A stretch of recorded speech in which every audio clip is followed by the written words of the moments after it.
tonight, like I said before, is Barrister Ejimakor, Special Counsel to Nnamdi Kanu, of the indigenous people of Biafra.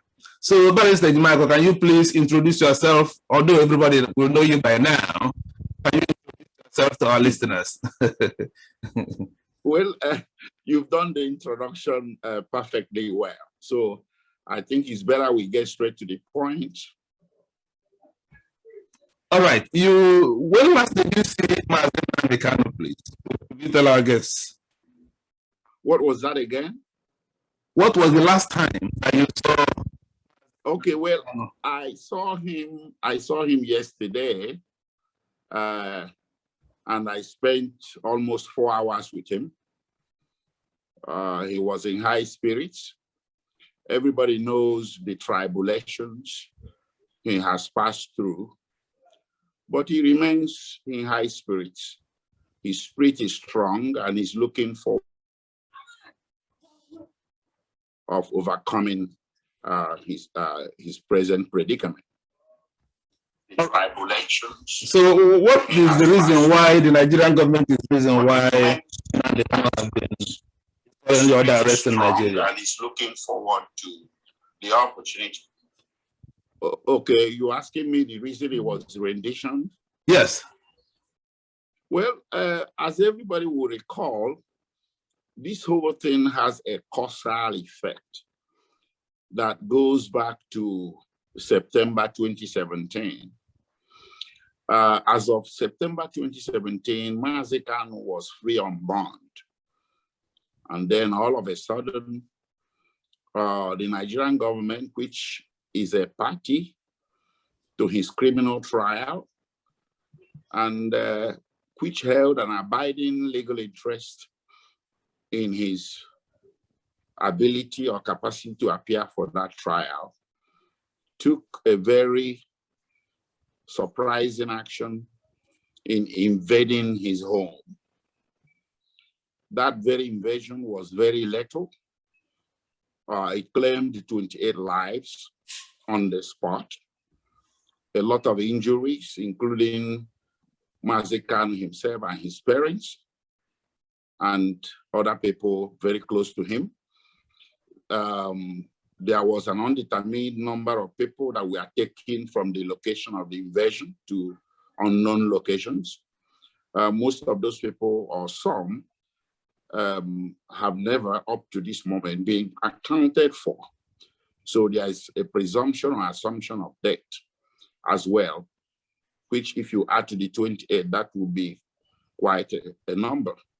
So when this invasion was on, everybody knew Nnamdi Kanu was on location, but somehow, to his credit, he was able to avoid being killed, and he fled from that location. Well, let's just put it this way. It's human instinct in play here. If someone is invading your home and you don't possess an equal force to repel the attack, your first instinct as a human is to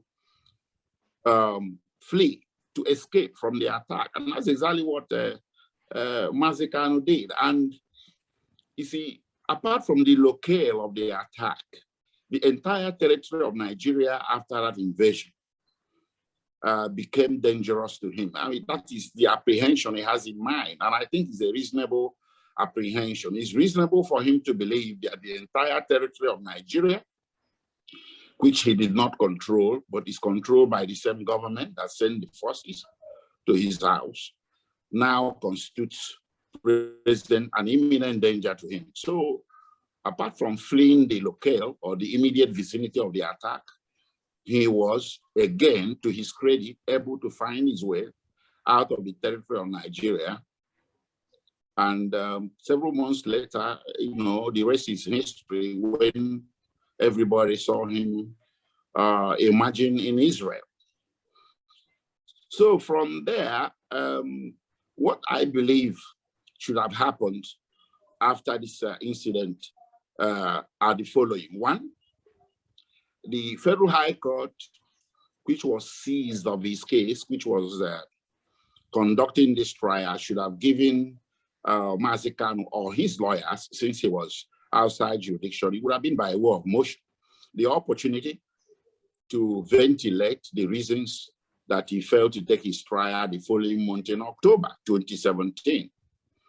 And that opportunity was requested in the form of an application to the court, which was backed by Nnamdi Kanu's evidence in chief, comprising of an affidavit that he deposed to before the High Court of Israel, explaining why he didn't take his trial in October 2017 and why he left Nigeria. Had that hearing been conducted or application been calendared for hearing, it's quite probable, probably more likely than not, that the court would have, pursuant or subject to the quantum evidence that would have been made available to the court, concluded that Kanu's absence from jurisdiction is not voluntary, but involuntary. The jumping bail has an element of voluntariness to it.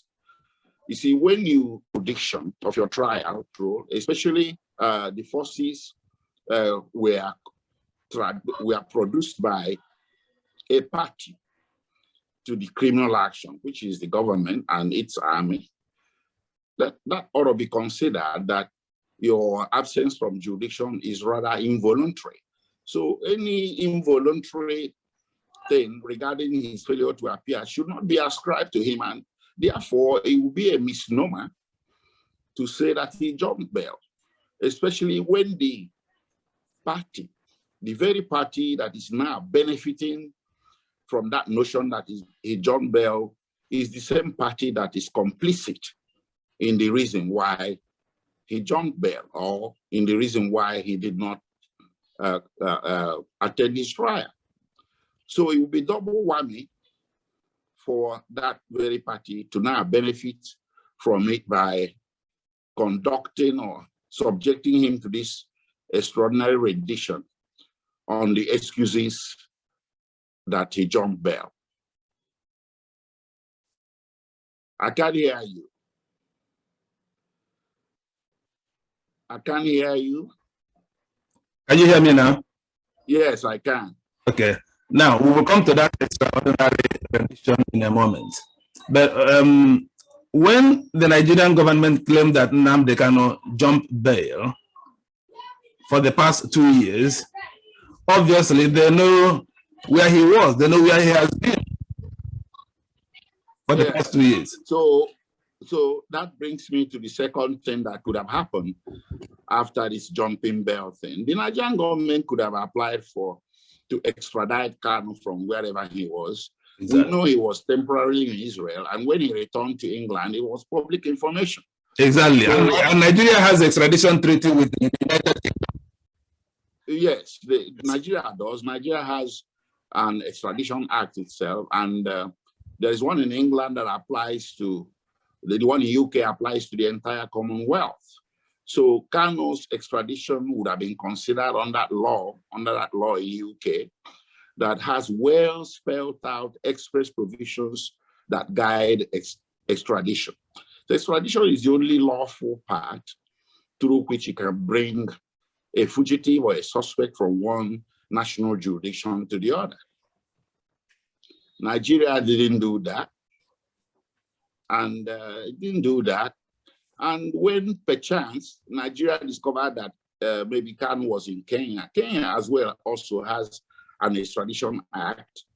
I think they have two. One applies to Commonwealth, the other one applies to other countries. Nigeria is a Commonwealth country, so it has legal standing, it has locus to approach a Kenyan High Court or the Attorney General of Kenya. Those are the two parties that should be approached under the Kenyan Act to extradite Kanu in a process that were given, in a proceeding that would have given Kanu the opportunity to produce evidence before the court on why he shouldn't be extradited to Nigeria.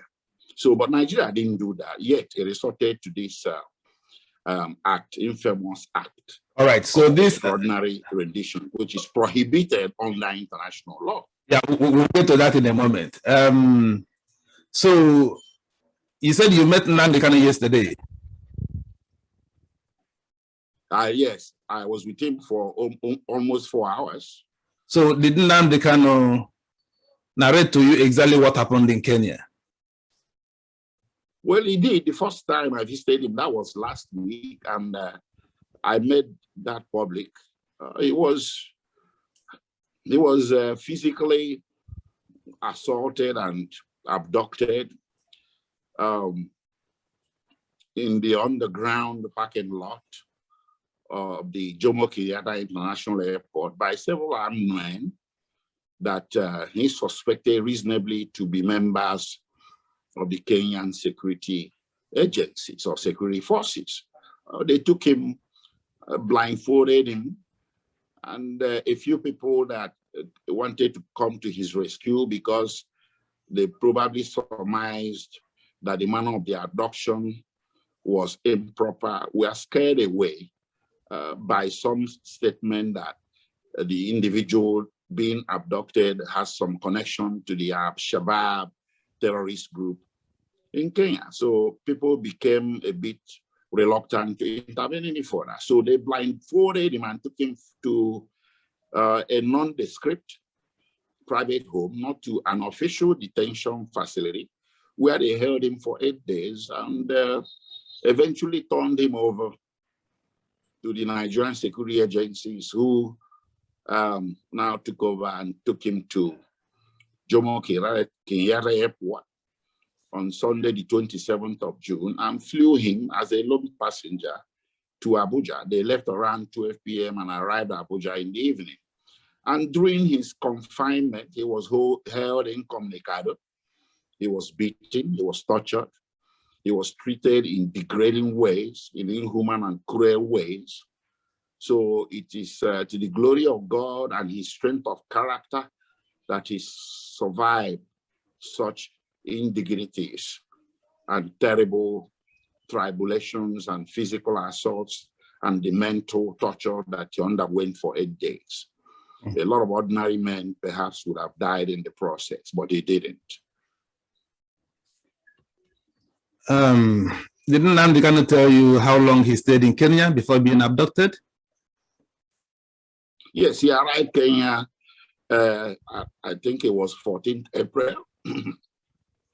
You see, even as Nigeria declared IPOB a terrorist group in 2017, all around the world, our members of IPOB as terrorists, including its leader, Nnamdi Kanu. There is no nation in the world that sees IPOB or members as terrorists. So Kanu and members of IPOB travel very freely around the world. So Kanu cannot be an exception. So he travels around the world, visiting some nations in Africa, Asia, Europe, and he was in the United States, and these things most of the time are public. So he arrived in Kenya approximately 2 months before the abduction occurred, or a little over 2 months. That was in April. Didn't Nnamdi Kanu tell you why he traveled to Kenya in the first place? Why would I ask him that? He's a private citizen. He has the right to travel anywhere he wishes to travel. Did someone lure him there? We can surmise it was either a private visit or maybe it has something to do with organizing members of IPOB in Kenya. I don't know, because he has quite a lot of commitment to the cause of self-determination. So it might have been related to that, or a private visit. I don't think it's relevant, because he has the right to go anywhere. And he traveled on his British passport.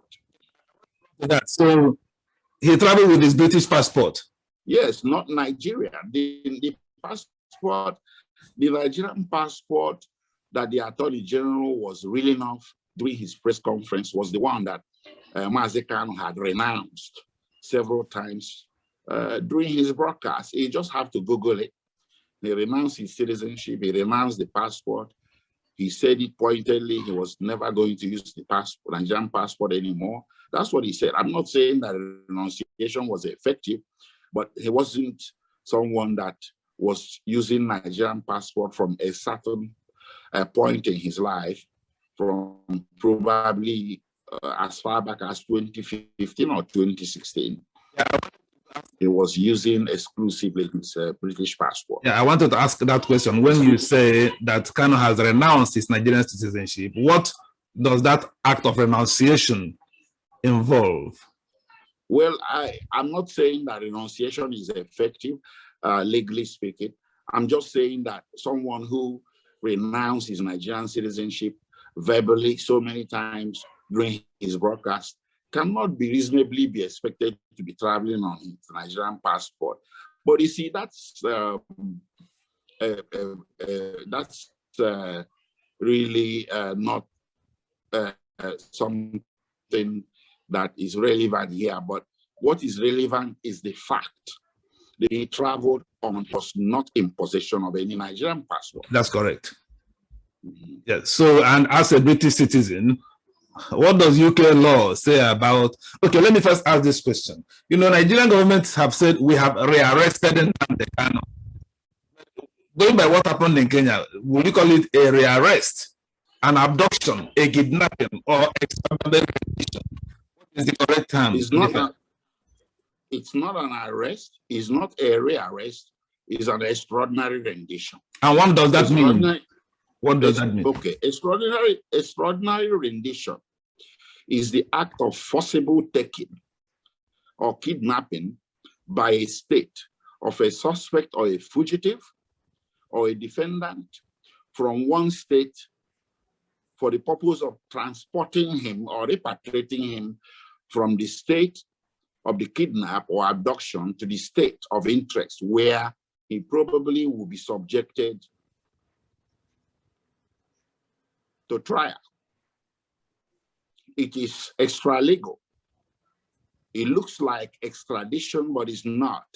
Extradition is a legal pathway that requires a cumbersome proceedings.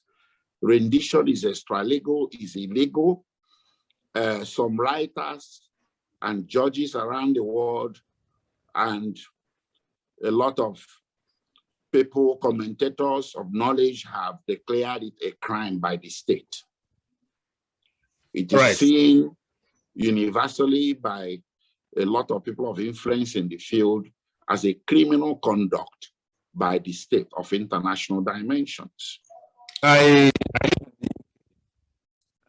remember certain cases where the United States of America renditioned some UK citizens suspected of terrorism. And I know how the UK government took up the issue with the United States government when they renditioned these UK citizens accused of terrorist act to Guantanamo Bay. It was a very, very, very serious matter. They viewed it very seriously. So how is the UK government treating these against one of their citizens, a UK citizen? Well, whatever Nigerian government is accusing him of should be looked from the prison of the charges that were pending against him before he left Nigeria. There were just 4 counts. One was conspiracy to commit treasonable felony. The second one was treasonable felony by itself. The second one was defamation of the president of Nigeria, and the fourth one is illegal importation of radio equipment. Well, you see, unless you are bringing new charges, which expectedly Nigerian government might do, this rendition occurred or was grounded on the tenor of those 2 outstanding and extant charges. And none of those offenses is captured amongst the offenses that are considered extraditable offenses by United Kingdom. And none of them also is considered an extraditable offense by the Republic of Kenya and even Nigeria. Those offenses are the ones called offenses of political character, or offenses that go to a political opinion that such suspects possesses, but which the government of the day or his home government is seeking to suppress by means of punishment of some sort. And self-determination is recognized universally and within the laws of Federation Nigeria as a protected political opinion. So both Kenya, which is now denying its complicity, and Britain, on whose passport Kanu was traveling, prohibit extradition for any of those 4 offenses for which Kanu was facing trial before he left Nigeria. So I think any legalities or judicial proceedings in Kenya, England, Nigeria, and elsewhere will be looking at that, not at any new slew of charges that might be an afterthought in order to relate back to justify why the extraordinary rendition had to happen. So if that were the case, have any representations been made to the UK government on behalf of Kanu to say, look, you are a US citizen, a crime has been committed against him and he's not being detained in a foreign country? What are you going to do about it?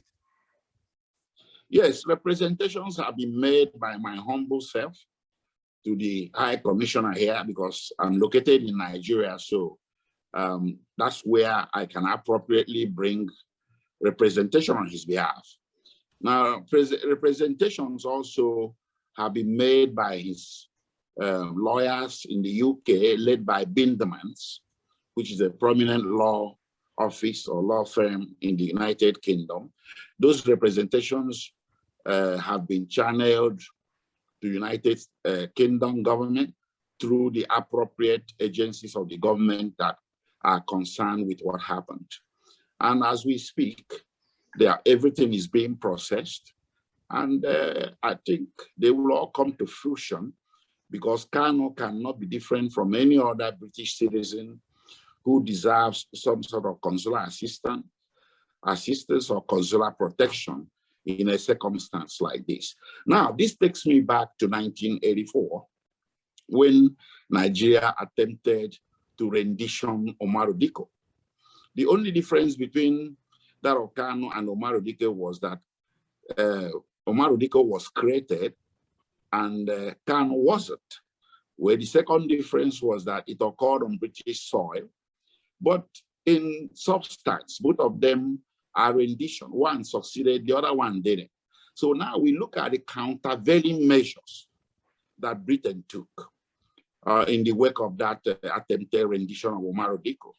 Britain broke diplomatic relations with Nigeria for 2 years. It expelled the Nigerian High Commissioner in Britain and a slew of diplomats, Nigerian diplomats. It nearly arrested the CEO of Nigerian Airways. It arrested 17 men, out of which 4 were convicted, and they served hard labor for 6 to 10 years. And upon end of that, they were deported from Britain. So this one is something that I think would expectedly attract countervailing diplomatic measures. It might be a Pyrrhic victory to have the suspects in the jurisdiction through a means that is unlawful. But as the event begins to unfold, you now have to think of how you grapple with the consequential or the consequences, which would most likely look like the consequences that came out of the attempted rendition of Umaru Dikko. So right now, Nnamdi Kanu in Nigerian detention is receiving UK consular assistance. Am I correct? Yeah, he has requested consular assistance and intervention of the home government in Britain. And they have intervened? Excuse me? And they have intervened. The UK government have sent they have received consular assistance now. Well, you know, you would know that his case, his matter came up for mention, I believe, in the parliament. I believe the thing is, you know, the whole thing is being processed, but a lot of times, I believe at this stage, much of what the UK government is doing is something that they consider confidential. Yes. And it's too early to predict the quantum of their intervention. But I read one of the information officers from the High Commissioner here in Abuja that some intervention is underway. Okay, and the Nigerian government, have they indicated when Nnamdi Kanu will be formally, when the trial will start? Well, he was arraigned, and the arraignment is questionable, but pursuant to the arraignment, his next scheduled court date is 26th of July. So what do you expect to happen on the 26th? Well, just days ago, the Federal High Court made an announcement that the Federal High Court is going on vacation until September. Yeah. So it's very likely that his matter may be adjourned because it may be considered a matter that is not fit to be handled by a vacation judge. Vacation judges handle very limited nature of cases such as arrest of ships or cases bordering on fundamental rights. But if any motion is brought before the court, before 26, that implicates fundamental rights, I will expect that despite the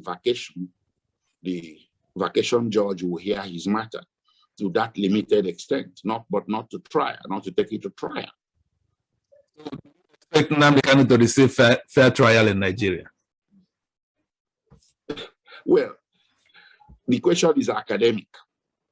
As a lawyer, I don't believe that a jurisdiction that conducted extraordinary rendition can be trusted to extend trial to the subject that was rendered or renditioned. You see, I expected that, first of all, that day he was brought before the court, on 29 June, the court should have conducted an evidentiary inquiry as to how he materialized before the court after almost 4 years. But the court didn't do that. It proceeded with his arraignment as if he was arrested within the territorial confines of Nigeria. And the court did that without giving him benefit of counsel, even when the court was well aware that he had counsel of record. The information, the contacts of the counsel is there in the file. The Attorney General's office also has information relating to his counsel of record. So to conduct an arraignment without inquiring to how the suspect was suddenly before the court, a suspect the court knew was outside Nigeria. In that inquiry, the court perhaps would have found out that he was renditioned, not extradited. And no court of law would touch a situation where, through the means of an act that is considered internationally unlawful. Is that concerning? So with what I have said, there is a diminishing or even a zero opportunity for him getting a fair trial. That's how he feels. Is that concerning to you as his counsel? Is that concerning? The fact that he was, are you concerned that a court of law will arraign a suspect who does not have the benefit of legal representation and therefore did not go on to do what it's supposed to do? Are you concerned about that? Yeah, that's what I'm concerned about, because the bench warrant that was issued by the Federal High Court and which grounded the rendition doesn't apply to Kenya or to some other country, because the Attorney General said that Nnamdi Kanu was brought into Nigeria through a cross-border collaboration. The Nigerian bench warrant doesn't have validity outside Nigeria. Who else to know this than the judge? I mean, the judge should know this. As a judge, judges are smart, clever, and intelligent, and they are well learned in the law. The judge or the court itself knows that the warrant it is issued once cross-border was mentioned. That cross-border element obviated or invalidated that warrant as operative or applicable outside Nigeria. So how can you entertain a defendant who is before you on a warrant that was executed outside of jurisdiction improperly? The only way that warrant could have tenor or some teeth or applicability is when you use it as the basic process or evidence in chief in requesting for extradition of that suspect. So what should have been before the court, or whoever was arraigning Nnamdi Kanu before the court, should have told the court, hey, here, my lord, we have a warrant or order of extradition from this whatever cross-border country that they never wished to name, but which was later discovered to be Kenya. But none of that happened. So this is what is challenging the notion that Kanu can ever get fair trial from this jurisdiction or under these circumstances. But there is a prospect for fair trial if the court agrees to conduct an independent hearing, a hearing independent of the charges Kanu is already facing. A hearing, a separate hearing, evidentiary, has to be conducted by the court as to how he got to be before that court. Going by what you are saying, that is the only way. Is that what you expect to happen on the 26th? Going by what you have just said now, that should have happened on the date of arraignment. Now that Kanu has received legal assistance, I will suppose, we now expect what you have just explained to happen on the 26th. We don't expect that, but it doesn't mean we are not going to request that. Yeah, that's what I mean. That is, are you, his legal representatives, now going to raise up the issue of, my lord, how? Yes, you have made. You didn't make an inquiry. Why didn't you inquire how he came before? How he came to be before the court? It's an issue that must be raised before we can go to trial. That was why I said in one of the press briefings I did, or an article that I published, that there won't be any trial. Some people were saying, oh, that they need the opportunity to monitor his trial. I said there is nothing to monitor. There won't be any trial until you resolve the issue of that extraordinary rendition. That's my point. If you jump the extraordinary rendition and take him to trial, that will be fundamental unfairness, and he will live in infamy. So, refuses to. It will be violative of Section 36 of Nigerian Constitution. You see, when we are talking about this, some people tend to think that we are talking completely international law. No. Two laws were broken in the way and manner Kanu was forced back to Nigeria. One, the organic law, the ground norm of the nation, which is Nigerian Constitution, Section 36 of the Constitution, and other sections under Chapter 4 of the Constitution were violated in their black letters and spirit.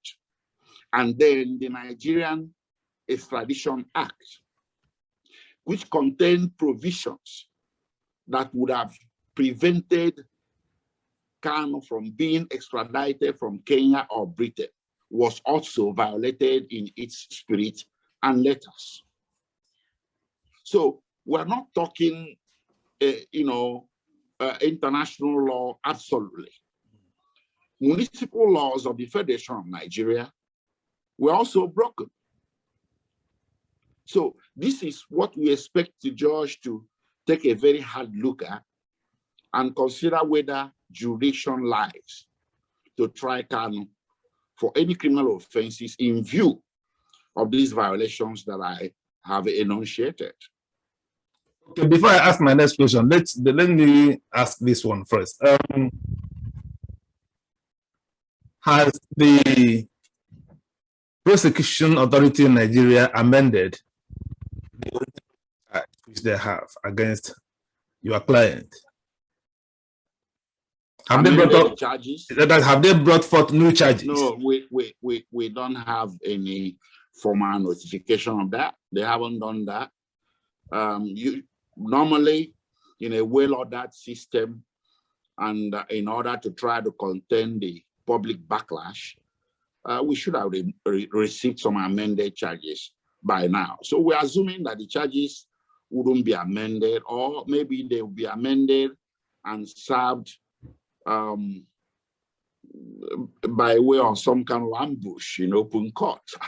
Yeah, because sometimes some people come to court and they serve you with amended charges, which lawyers consider to be an ambush. But it's okay. We don't have any right now. Is that allowed under the Nigeria criminal procedure system? I've left the country a long time ago, so I'm asking. Well, the judges are allowed. That's what shouldn't be allowed, because we are supposed to have due amendments before the next court date. But it usually doesn't have that way. They serve you in open court. Okay, some Nigerians are asking this question because when the Attorney General of the Federation was announcing that Nnamdi Kanu had been brought back, I think he listed 8 issues why they brought back Nnamdi Kanu with cooperation of the said of international security services, and they are far above the original charges against Kanu. So what do you have to say to that? And now, but you are saying you have not been officially notified that yes, he listed some things that were never heard of before. Exactly. Yeah, but if you want to consider this as a strictly legal, it cannot a rendition. Let us assume that the extraordinary rendition was granted on some speculative offenses. The Attorney General also mentioned the fact that the rendition was granted by the court. So that he said a retinue of new charges that have not been brought formally shouldn't be considered relevant to the legalities of this matter, because at this point, I consider those things purely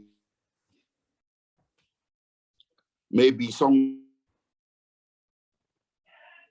Are you surprised that the federal government will have gone will ignore the normal due process of bringing back Nnamdi Kanu if they wish extrajudicial means to bring back Kanu to Nigeria? Is that concerning to you? And where does that place Nigeria in the eyes of the Committee of Nations? Well, like I told you, that is conducted extraordinary rendition, doing chest beating. It occurs in bringing a suspect, but the consequences dire. You, a British citizen or citizens, it's for the purpose of torture, or to third countries for the purpose of torture. It's not taken kindly. We do have decided cases on rendition. Some of them we are not. Some of them are still in court. But the idea of rendition creates a burden, underlying offense for which you rendition that person. It creates a legal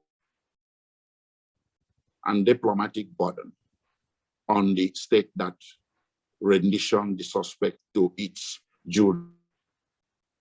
Nigeria will be an exception. But the Nigerian government are saying that their actions are justified in view of what they termed Nnamdi Kanu's incendiary and inciting comments that poses a threat to the corporate existence of Nigeria? What will be your response? Well, I'm telling you that that justifies extraordinary rendition. Nigeria, no crime. If Nigerian government felt that Kanu needed to be processed for that, it's called extradition, and Nigerian government knows that because Nigeria also has a law, Extradition Act, at Cap E25, Laws of Federation of Nigeria. So Nigeria believe that it is okay for when its own laws have similar provisions against what the bare claim or bare assertion that the government is correct in bringing him back because he has done. Don't forget that everybody is presumed innocent until it's proven out. So it shouldn't be a case of demonization. If you demonize the person, then the just have to look at the body of laws that govern the issue,